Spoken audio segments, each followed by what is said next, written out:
Are there zoning laws in Costa Rica? Yes, as a matter of fact, they're very strict in most places. So depending on what you buy and where you buy, there will be regulations in place on what you can and cannot build. It might be setbacks from the road, it might be a height restriction, it might be the type of property.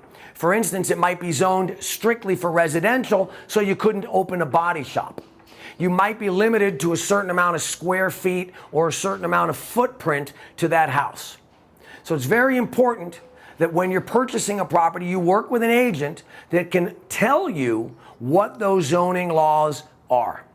And during the due diligence, when you are buying the property, the attorney will confirm that this property is allowed to do this, it's allowed to have this many structures on it, it's allowed to be a business or it's not allowed to be a business, you're only allowed so many square meters of land, whatever it might be, and that will allow you to make sure that you are buying exactly what it is that you believe you are buying and that you know you are buying and that you need for what it is that you want to build.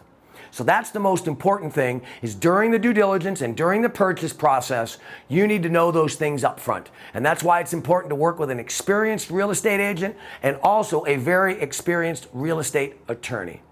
We can introduce you to the best attorneys in Costa Rica. I would also recommend having those properties surveyed before you bought them to make sure that what you think you are buying is exactly what you're buying. But that's all part of what we do as agents to help make sure that your process, your closing goes smoothly and you end up with a beautiful piece of paradise with no headaches. Because we're definitely not coming down here for stress or headaches. Thanks. Have a great day.